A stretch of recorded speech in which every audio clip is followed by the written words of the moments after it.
সুজয় ও কোমল শহরের এক নামী কলেজে পড়াশোনা করে। দুজনে একে অপরের খুব ভালো বন্ধু। সুজয় যেমন সাহসী, কমল তেমন ভীতু। পরীক্ষার শেষে সুজয় ও কমল একদিন দেখা করে। কিরে, পরীক্ষা তো শেষ, বেশ কটা দিন ছুটি আছে, ঘুরতে যাবি না? কোথায় আর যাব? আমার সব আত্মীয় এখানেই থাকে। আমার কোথাও যাওয়া হবে না। তুই কোথাও যাবি না? হ্যাঁ, ভেবেছি মামার বাড়ি যাব। বেশ কয়েকদিন যাওয়া হয়নি। তুই যাবি আমার সঙ্গে আমার মামার বাড়ি? আমি? ধুর, তোর মা বাড়ি আমি এমনি এমনি চলে যাব? চিনি না, জানি না। তাতে কি হয়েছে? আমার মামা মামি খুব ভালো, তুই গেলে ওরা খুব খুশিই হবে। আর এমনিতে আমার মামার বাড়ির গ্রামটা এত সুন্দর, তোর খুব ভালো লাগবে। তুই যখন এত করে বলছিস, চল তাহলে ঘুরে আসি। এরপর কথা মতন দুদিন পরই সুজয় ও কোমল বেরিয়ে পড়ল কোমলের মামার বাড়ির উদ্দেশ্যে। কোমলের মামার বাড়ি কাশীপুর নামক এক জায়গায়, আর গ্রামটির নাম হলো বক্সিগড়। সুজয় ও কোমল বিকেল বিকেল বেরিয়ে পড়ল স্টেশনে যাওয়ার জন্য। স্টেশনে পৌঁছাতে পৌঁছাতে প্রায় সন্ধ্যা হয়ে যায়। স্টেশনে দুজনে ট্রেনের অপেক্ষা করছিল। তখন অমল বলল, ধুর, ট্রেন কেন আসছে না? তার উপরে স্টেশনেও পৌঁছেছি লেট করে। স্টেশনে দাঁড়িয়ে দুজনে যখন কথা বলছিল ট্রেনের অপেক্ষা করতে করতে, এমন সময় সুজয় দেখলো দূর থেকে একটা ট্রেন আসছে। ওই দেখ, ট্রেন আসছে। যাক বাবা। এরপর ট্রেনটা তাদের সামনে দাঁড়ালে তারা দুজনে ট্রেনে উঠে একটা জায়গা দেখে বসে পড়ে। ট্রেন তো পেলাম, এবার ঠিকঠাক সময়ে পৌঁছে গেলেই ভালো হয়। ট্রেনটা খুব আস্তে চলছিল। বেশ কিছুক্ষণ ট্রেনে বসে থাকার পর বাইরে খুব জোরে বিদ্যুৎ চমকাতে শুরু করে, আর তার সাথে সাথে জোরে জোরে হাওয়া বইছে। মনে হয় ঝড় উঠেছে।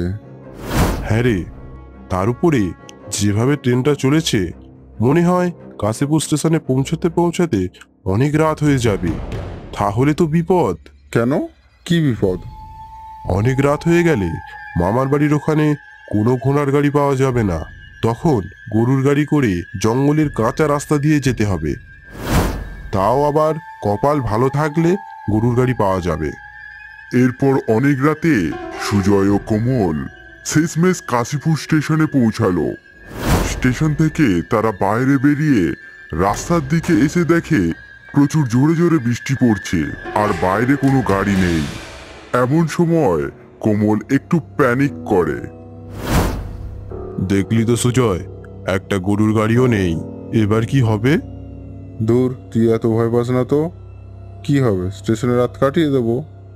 তুই সব বিষয়ে মজা করিস না তো। সুজয় ও কোমল কথা বলছিল। এমন সময় সুজয় দেখলো বেশ খানিকটা দূরে একটা গরুর গাড়ি দাঁড়িয়ে আছে। ওই দেখ, একটা গরুর গাড়ি। এখনই তো দেখলাম কোনো গাড়ি ছিল না, এই গাড়িটা হঠাৎ কখন এলো? তুই এত ভাবিস না তো, যা পাওয়া যাচ্ছে তাতেই চল। এরপর কোমল ও সুজয় বৃষ্টিতে ভিজতে ভিজতে গরুর গাড়ির কাছে গিয়ে বলল, দাদা, আপনি বংশীগড় যাবেন নাকি? একটি লোক চাদর মুড়ি দিয়ে মুখ ঢেকে গরুর গাড়ির ভেতর থেকে এক বিকট কণ্ঠে বলে উঠল, হ্যাঁ, যাবো বলেই তো আপনাদের জন্য অপেক্ষা করছি। লোকটির গলা শুনে আর লোকটি যেভাবে মুখ ঢাকা দিয়ে রয়েছে তা দেখে সুজয় ও কোমলের খুব অদ্ভুত লাগলো, কিন্তু এত রাতে তাদের কিছু করার ছিল না, তাই তারা গরুর গাড়িতে উঠে পড়ল। এরপর কোমল আস্তে আস্তে সুজয়ের মুখের সামনে গিয়ে বলল, লোকটিকে আমার বড় অদ্ভুত লাগছে। আমার মনটা ঠিক সায় দিচ্ছে না, আমার বড্ড ভয় করছে। দেখ, এখন কিছু করার নেই, আর তো কিছুক্ষণের ব্যাপার। এরপর গরুর গাড়িটা কিছুক্ষণ চলার পর বড় রাস্তা ছেড়ে জঙ্গলের কাঁচা রাস্তা ধরে। কাঁচা রাস্তায় গরুর গাড়িটি বেশ দুলতে থাকে। দুদিকে জঙ্গল, চারিদিক ঘুরঘুরে অন্ধকার, আর তেমনি প্রবল বৃষ্টি। আর সাথে শিয়ালের ডাক। বেশ ভয়াবহ পরিস্থিতি। জানিস তো কোমল, আমার না পরিবেশটা বেশ থ্রিলিং লাগছে। তোর মাথা ঠিক আছে তো? তুই থ্রিলিং বলছিস, আর আমার এদিকে ভয় আটবা ঠান্ডা হয়ে যাচ্ছে। এমন সময় গরুর গাড়ির চালক বলে উঠল, ভয় পাবেন না, আমি আপনাদের ঠিক সময়ে ঠিক জায়গায় পৌঁছে দেব। এরপর বেশ কিছুক্ষণ চলার পর গরুর গাড়িটা হেলে গিয়ে দাঁড়িয়ে পড়ে। এরপর কমল ভয়ে ভয়ে সুজনকে বলে, কিরে সুজয়, কি হলো রে? গাড়ি কেন থেমে গেল? আরে আমি কি করে বলবো। এরপর সুজয় চালককে বলতে যাবে, অমনি দেখে চালক গাড়িতে নেই। তখন সুজয় ও কমল দুজনেই চমকে ওঠে। ওই ওই ওই লোকটা কোথায় উধাও হয়ে গেল? নেমে দেখতে হবে। আমি পারবো না বাবা, তুই দেখ। এরপর সুজয় গাড়ি থেকে নেমে চারিদিকটা ভালো করে দেখতে লাগলো, কিন্তু চালককে দেখতে পাচ্ছিল না। এই কোমল, সত্যি সত্যি লোকটা কোথায় গেল রে? লোকটি ভূত নয় তো? রাম রাম রাম, রাম রাম রাম। উফ, তুই না। এরপর সুজয় চারিদিকটা খুব ভালো করে দেখতে দেখতে গরুর গাড়ির চাকার সামনে এসে হঠাৎ চমকে যায়, আর দেখে যে চালক চাকার সামনে বসে চাকা তোলার চেষ্টা করছে। আপনি এখানে কি করছেন? চাকাটি মাটিতে বসে গেছে, তাই আমি তোলার চেষ্টা করছি। ওহ, আমি ভাবলাম।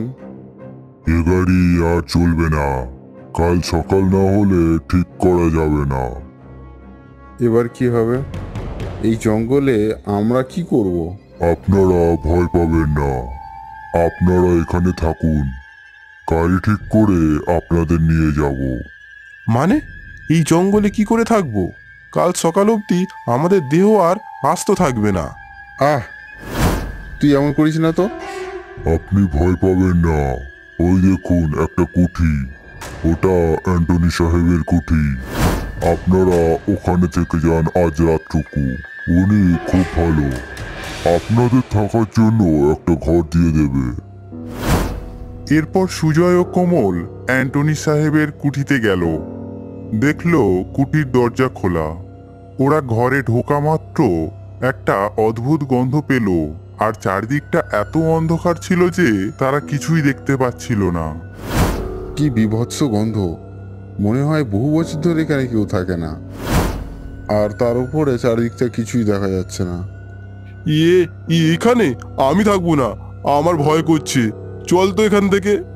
যেই কমল কথাটা শেষ করে অমনি তাদের সামনে একটা মোমবাতি জ্বলে ওঠে, আর তারা দেখে তাদের সামনে একটি চেয়ারে অ্যান্টনি সাহেব বসে আছে, আর তার সামনে একটি টেবিলে মোমবাতি জ্বলছে। অ্যান্টনি সাহেবকে কি বিকট দেখতে, চোখ দুটো লাল লাল, বড় বড়, দাঁতগুলো বড় বড়, সামনের দিকে বেরিয়ে আছে, আর সারা গা কাঁটা কাঁটা। তা দেখে সুজয় ও কমল চমকে ওঠে, আর অ্যান্টনি সাহেব এক বিকট গলায় বলে উঠল, কে কমল, চলে যাইতেছ কেন? অ্যান্টনি সাহেবের রূপ আর গলা শুনে সুজয় ও কোমল দুজনেই ভয় পেল। কোমল তো কোনো কথা বলতে পারলো না। সুজয় বলল, না, আসলে কাউকে দেখতে না পেয়ে আমরা চলে যাচ্ছিলাম। আমার ক্ষতিতে আসে সবাই নিচের মসজিদে, আর চায় হামারা মসজিদে। মানে? তুমি বুঝবে নাই, বল তোমাদের কটা ঘর চাই? হ্যাঁ, কিন্তু আপনি কি করে জানলেন? আমার খুঁটিতে সবাই অসুবিধায় পড়িয়া থাকিতে আছে, তাই আর কি। ও আচ্ছা। আর বেশি কথা বলে লাভ নাই, যাও, অনেক রাত হয়েছে, শুয়ে পড়ো। এরপর অ্যান্টনি সাহেব আঙুল দিয়ে একটা ঘরের দিকে দেখালো, আর সেই মতো সুজয় ও কমল ওই ঘরে গিয়ে শুয়ে পড়ল। সুজয় ও কমলের ঘুম আসছিল না। হঠাৎ সুজয় কোমলকে বলল, আচ্ছা কোমল, অ্যান্টনি সাহেব তোর নাম জানলো কি করে? হ্যাঁ রে, আমি তখন লক্ষ্য করলাম না। তার উপরে উনি কি করে জানলো আমাদের থাকার জন্য একটা ঘরের দরকার? হ্যাঁ, ব্যাপারটা ভালো ঠেকছে না। আমার না খুব ভয় হচ্ছে রে। দূর, এত ভীতু কেন তুই? এবার তুই ঘুমাতো। এরপর সুজয় ও কোমল ঘুমিয়ে পড়ল। মাঝরাতে হঠাৎ কোমলের চোখ খুলে যায় আর দেখে অ্যান্টনি সাহেব তার দিকে দু হাত সামনের দিক করে তাকে গলা টেপার জন্য এগিয়ে আসছে। আর এই দৃশ্য দেখে কোমল খুব জোরে চিৎকার করে ওঠে। সুজয় চিৎকার শুনে বিছানায় লাফিয়ে ওঠে আর কোমলকে বলে, কি কি হয়েছে তোর? কোমল কোনো কথা না বলে একদৃষ্টে সামনের দিকে তাকিয়ে থাকে। আর সুজয় কোমলের গায়ে হাত দিয়ে দেখে কোমলের ধুম জ্বর। কি জ্বর কোমলের? এবার কি করব? যাই একটু জল নিয়ে আসি, জলপট্টি করলে হয়তো একটু জ্বর কমবে। এরপর সুজয় জল খুঁজতে নিচে যায়। কাউকে দেখতে না পেয়ে বলে, কেউ কি আছেন? একটু শুনবেন? সুজয় অনেকক্ষণ ডাকাডাকি করে। কাউকে দেখতে না পেয়ে যেই ফিরে আসার জন্য পিছনে ঘোরে, অমনি দেখে একটি বৃদ্ধ লোক তার সামনে লণ্ঠন নিয়ে দাঁড়িয়ে আছে। দেখতে কি অদ্ভুত, চোখগুলো গোল গোল যেন বাইরে বেরিয়ে আসছে, আর চুলগুলো সাদা সাদা। দেখতে ঠিক মনে হচ্ছে একটা কঙ্কালের গায়ে চামড়া দিয়ে ঢাকা। যাই একটু জল পাওয়া যাবে? না কেন এখানে জল পাওয়া যাবে না? না, কেন? এখানকার লোক জল খায় না কি খায়? রক্ত। কি? তোমরা এখান থেকে এই মুহূর্তে পালিয়ে যাও, না হলে কালকের সকাল তোমরা আর দেখতে পাবে না। এখানে যারা আছে তারাই মরে। সুজয় আর কোনো কথা না বলে ভয়ে ভয়ে কোমলকে নিয়ে তক্ষুনি ওই কুটি ছেড়ে পালিয়ে যায়। জঙ্গলের পথ দিয়ে সারা রাত হেঁটে ভোরবেলা কোমলের মামার বাড়ি গিয়ে ওঠে। সকালে ঘুম থেকে উঠে সুজয় কোমলের মামাকে সমস্ত ঘটনা জানায়। সমস্ত ঘটনা জানার পর কোমলের মামার কাছ থেকে জানতে পারে যে ওই কুটিতে অ্যান্টনি সাহেব তার পরিবারের সঙ্গে থাকতো। সেই সময় গ্রামে কলেরা রোগ ছড়িয়ে পড়ায় বহু লোকের মৃত্যু হয়, আর তাতে অ্যান্টনি সাহেব সহ তার সমস্ত পরিবার শেষ হয়ে যায়। আর বৃদ্ধ লোকটি হলো ওই কুঠির দারোয়ান। গরুর গাড়িটিও তাদের নিজস্ব গরুর গাড়ি ছিল। তারা সবাই মারা গেছে ওই কলেরাতে। বৃদ্ধ লোকটি খুব ভালো, ওদের মতো অনেক লোককে বাঁচিয়েছে। এ কি গোপাল, কোলা পাতায় ঘেরা কচু পাতার ঘরে বন্দি কেন? গোপালের ঘরে আগুন ধরালো কে? কে মারতে চায় গোপালকে? চলো বন্ধুরা, গোপালের সাথে আসলে কি হয়েছে সেটা দেখা যাক। আইসক্রিম আইসক্রিম আইসক্রিম, এই গরমে প্রাণ জুড়িয়ে দিতে, জীবন ঠান্ডা করতে আপনাদের জন্য নিয়ে চলে এসেছি ঠান্ডা ঠান্ডা আইসক্রিম, মাত্র 2 আনা করে। আসুন আসুন, ঝটপট খেয়ে যান। এই এই আমাকে একটা আইসক্রিম দাও তো। চল না, আমরাও আইসক্রিম খাবো। কিন্তু আমাদের কাছে তো পয়সা নেই, বাড়ি গিয়ে মাকে চাইলে মা তো বকবে। চল চল, গোপাল দাদুর কাছে চল। গোপাল দাদু ঠিক আমাদেরকে আইসক্রিম খাওয়ার জন্য পয়সা দেবে। এদিকে গোপাল যখন রাজপ্রাসাদে যাওয়ার জন্য রওনা দেবে, ঠিক তখনই পটকা, টিগলি আর গদাই এসে হাজির হয়। কিরে তোরা হঠাৎ এই সময়? এখন আমি তোদের গল্প শোনাতে পারবো না, কিন্তু রাজপ্রাসাদে যাওয়ার জন্য দেরি হয়ে যাবে। না গো দাদু, আমরা গল্প শোনার জন্য আসিনি। তাহলে কি চাই তোদের? তাড়াতাড়ি বলে ফেল দেখি। দাদু দাদু, আমাদের আইসক্রিম কিনে দেবে গো। আইসক্রিম? আইসক্রিম এখন কোথায় পাবো রে পটকা? নতুন একজন এসেছে আইসক্রিম বিক্রি করতে, চলো না দাদু, আমাদের আইসক্রিম কিনে দেবে। মাত্র 2 আনা করে দাদু। আচ্ছা আচ্ছা, এই নে, তোরা খেয়ে নিস। এখন আমাকে রাজপ্রাসাদের জন্য রওনা দিতে হবে, না হলে দেরি হয়ে যাবে। আমি চললাম রে। মহারাজ মহারাজ, খুব সর্বনাশ হয়ে গেছে মহারাজ। আহা, কি হয়েছে সেটা তো আগে বলো। আজকে আমি দোকান থেকে ঝোলাই করে সব জমানো পয়সা নিয়ে যাচ্ছিলাম মহারাজ, কিন্তু তারপর হঠাৎ করে দেখি আমি মাটিতে শুয়ে আর আমার ঝোলা উধাও মহারাজ, আর আমার কিছুই মনে নেই মহারাজ। তা তোমার ছোলাটা ভূতে নিয়ে গেল নাকি? হঠাৎ করে উধাও হয়ে গেছে। মহারাজ, আমি বলি কি সূর্যনগরে মনে হয় ভূত টুত এসেছে। তুমি থামো মন্ত্রী, রাজ্যে আবার নতুন কোনো চোর আসলো নাকি? তোমার ঝোলা খোঁজার জন্য আমি ব্যবস্থা নিচ্ছি, তুমি এখন যাও। যথা আজ্ঞা মহারাজ। সেনাপতি, তুমি রাজ্যে প্রহরী বাড়িয়ে দাও, কোনো চোর যেন এরপর চুরি না করতে পারে। যথা আজ্ঞা মহারাজ। আজকের রাজসভা এখানেই থাক। মহারাজ, মহারাজ, রাজপ্রাসাদের বাইরে অনেক ভিড়, সবারই একই সাথে থলি সমেত টাকা পয়সা চুরি হয়ে গেছে মহারাজ। এ কি বলছো পৌরি? তা ওদেরকে পাঠাও আমার কাছে, আমি দেখছি। আচ্ছা, তোমরা কোন রাস্তা দিয়ে যাচ্ছিলে বলো দেখি, তাহলে আমরা ওই দিকেই খোঁজ করব। মহারাজ, আমাদের রাস্তায় তো কোনো চিন্তাই হয়নি, রাস্তায় তো আমরা কাউকে দেখতেও পাইনি। তোমরা কি কোথাও দাঁড়িয়েছিলে? হ্যাঁ গোপাল বাবু, খুব গরমের জন্য আইসক্রিম খেতে দাঁড়িয়েছিলাম, এই গরমে একটু জিরিয়ে নেবার জন্য, কিন্তু তারপরেই আমরা নিজেদেরকে অন্য জায়গায় খুঁজে পাই আর আমাদের সবার থলি উধাও হয়ে যায়।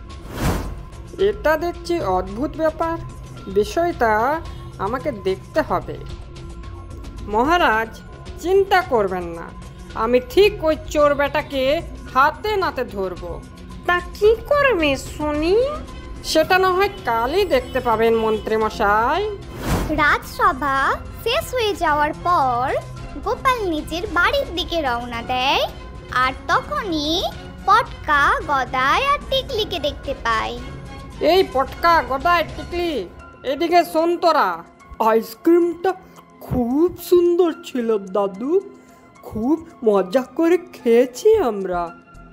আচ্ছা বেশ বেশ, একটা কথা বল, তোরা কি ওই আইসক্রিম বিক্রেতাকে আগে এই গ্রামে আসতে দেখেছিস? না দাদু, লোকটা নতুন এসেছে। আচ্ছা এখন যা তোরা। গিন্নি, ও গিন্নি, তা কি হলো শুনি? ষাঁড়ের মতো এত চিৎকার করছো কেন? তোমাকে একটা কাজ করতে হবে গিন্নি। কি কাজ বলে ফেলো দেখি। আচ্ছা, বুঝে গেছি, ওই চোরকে এবার হাতে নাতে ধরবো। হা হা হা। পরের দিন রতন আইসক্রিম বিক্রি করতে আসে, আর গোপালের বউ সেজে গুজে কাঁধে একটা ঝোলা নিয়ে আইসক্রিম কিনতে যায়। দাও তো ভায়া, দেখি একটা আইসক্রিম দাও দেখি, খেয়ে দেখি তোমার আইসক্রিমে কি জাদু আছে। একে দেখে মনে হচ্ছে এর কাছে অনেক টাকা পয়সা আছে। আজকের দিনটা জমে গেল রে রতন। আমার নাম হলো গিয়ে রতন, টাকা পয়সা দেখলেই মন করে অঞ্চল। কি হলো? কি এত ভাবছো শুনি? আইসক্রিম দেবে তো? রতন গোপালের বউকে একটা আইসক্রিম দেয়, আর গোপালের বউ আড়ালে ওই আইসক্রিমটা ঝোলাতে ঢুকিয়ে অন্য একটা আইসক্রিম বের করে খেতে শুরু করে, যেটা গোপালের বউ আগে থেকেই ঝোলাতে রেখেছিল। আর তারপরেই গোপালের বউ অজ্ঞান হয়ে যাওয়ার নাটক শুরু করে। ঠিক তখনই রতন গোপালের বউয়ের ঝোলা চুরি করতে যায়, আর এদিকে গাছের আড়াল থেকে গোপাল সবটা দেখতে থাকে, আর আড়াল থেকে বেরিয়ে রতনকে ধরে নেয়। ধরেছি বেটাটাকে, ধরেছি। তুই তাহলে সবার টাকা পয়সা চুরি করতিস? আসুন আসুন সবাই দেখে যান, এই সেই আসল চোর। গোপাল ওই চোরকে গাছে বেঁধে দেয়, আর গ্রামবাসীরা সবাই ওই চোরকে মারতে থাকে। ঠিক তখনই ওখানে রাজামশাই রথে করে উপস্থিত হন। তুমি আইসক্রিম বিক্রি করার নামে চুরি করতে? ছি ছি, তোমাকে আর যেন এই গ্রামের আশেপাশেও না দেখতে পায়। বেরিয়ে যাও এই গ্রাম থেকে। গ্রাম ছাড়া হওয়ার পর রতন গোপাল আর গোপালের বউকে দেখলেই রাগে জ্বলে পুড়ে যেত। ও মনে মনে একটা ফোন দিয়ে আঁকতে থাকে আর গোপালের বাড়ির ওপর লুকিয়ে নজর রাখতে থাকে। প্রায় 1 মাস কেটে যাওয়ার পর রতন রাজসভাতে উপস্থিত হয় আর রাজামশাইকে বলে, মহারাজ, আমি নিজেকে শুধরে নিয়েছি মহারাজ। আমি নিজের ভিটেও তৈরি করেছি মহারাজ। আমাকে যে এই সঠিক পথে নিয়ে এসেছে তাকে আমি নিজের বাড়িতে ডেকে খাওয়াতে চাই মহারাজ। দেখো গোপাল, তোমার নেমন্তন্ন পড়ে গেল। কাল তাহলে যাও, রতনের বাড়িতে কবজি ডুবিয়ে খাও। এই চোর বেটা আমাকে খাওয়াতে চাইছে কেন? কিছু তো গোলমাল আছে। রতন রাজপ্রাসাদ থেকে আসার সময় ঝোপের আড়ালে লুকিয়ে গোপালের বাড়ির দিকে নজর রাখতে থাকে। ঠিক তখনই পটকা, গদাই আর টিকলির বল ওই ঝোপটার কাছে চলে যায়। ওরা বল আনতে এলে দেখে যে সেই চোরটা ঝোপের আড়ালে লুকিয়ে আছে। এই সেই চোরটা না? চল তো আমরাও লুকিয়ে গিয়ে দেখি ও কি করছে। গোপাল, বেশ সুখেই আছো দেখছি। কালকেই তোমার জীবনের শেষ খাওয়া হবে গোপাল। তোমায় আমি নিজের হাতে আমার ঘরে আগুনে পুড়িয়ে মারবো। এই খবরটা এক্ষুনি গোপাল দাদুকে দিতে হবে। চল চল। দাদু দাদু, কি হয়েছে? তোরা এত হাঁপাচ্ছিস কেন? তারপর ওরা 3 জন সব ঘটনা গোপালকে বলে। আচ্ছা, এই জন্যে বেটাটা আমাকে নিজের বাড়িতে নিয়ে যেতে চায়। আমিও দেখি কে আমাকে মারে। শোন, তোদের একটা কাজ করতে হবে।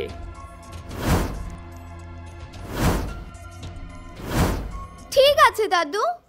পরের দিন দুপুরে গোপাল ঠিক সময় মতো রতনের বাড়ি পৌঁছে যায়। কি রতন, খাবার দাবার বানিয়েছিস তো? আমি এসে গেছি। সব আয়োজন তৈরি তো? আসুন গোপাল বাবু, আসুন। আমি সব আয়োজন করে রেখেছি। বাহ রতন, তুই কচু পাতা দিয়ে ঘর বানিয়েছিস, খুব সুন্দর তো। হ্যাঁ, মানে ওই আর কি গোপাল বাবু। এবার এসো বাছা ধন, খেতে বসার পর আমি তোমাকে নিজের হাতে শেষ করব। গোপাল বাড়ির ভেতরে গিয়ে খেতে বসে। গোপাল বাবু, আমার যতটা সামর্থ্য তা দিয়েই আমি সব আয়োজন করেছি। আপনি তৃপ্তি করে খান গোপাল বাবু। কিছু লাগলে আমাকে জানাবেন, আমি বাইরেই আছি। রতন খাবার দিয়ে বাইরে চলে যায়। একটা মশালে আগুন জ্বালিয়ে সেই আগুনে কচু পাতার তৈরি বাড়িটাকে পুরো জ্বালিয়ে দেয়। কিছুক্ষণ পরেই রতন বাইরে থেকে দেখতে পায় গোপাল বাঁচবার জন্য নিজের হাত পা নাড়াচ্ছে, আর চোখের নিমিষেই গোপাল জ্বলে পুড়ে ছাই হয়ে যায়। এটাই তোমার শেষ খাওয়া গোপাল, খেয়ে নাও, খেয়ে নাও। আমার বাড়িতে এসে শুধু খাই খাই, এবার তুই চলে পুড়ে ছাই। সূর্যনগরে চুরি করতে এবার কেউ আমাকে আটকাতে পারবে না। আমার নাম হলো কি রতন। টাকা পয়সা দেখলেই মন করে অঞ্চল। এবার আমি ছদ্মবেশে লাড্ডু বিক্রি করতে যাব, আর ওই লাড্ডুতে অজ্ঞান হয়ে যাওয়ার ওষুধ মিলিয়ে দেব। তারপর যেই খাবে তারই যাবে। পরের দিন সকাল হতেই রতন ছদ্মবেশে সূর্যনগরে লাড্ডু বিক্রি করতে আসে। দাও, হ্যাঁ 4টে লাড্ডু দাও। আজকে ঘর থেকে কিছু খেয়ে বেরোয়নি। আজকে আমার সোনার দোকান যাওয়ার আছে।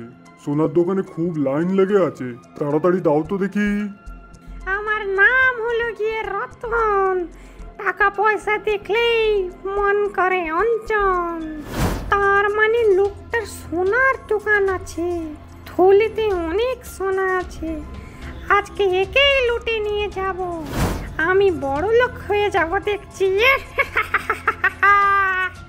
রতন যেই না লোকটাকে লাড্ডু দিতে যায়, অমনি একটা রশির ফাঁদে পা ফেলে গাছে উল্টো হয়ে ঝুলে যায়। আর গাছের আড়াল থেকে গোপাল, পটকা, গদাই আর টিকলি বেরিয়ে আসে। ভূত ভূত ভূত এসেছে। ভূত নয় রে বেটা, আমি হলাম সত্যি গোপাল।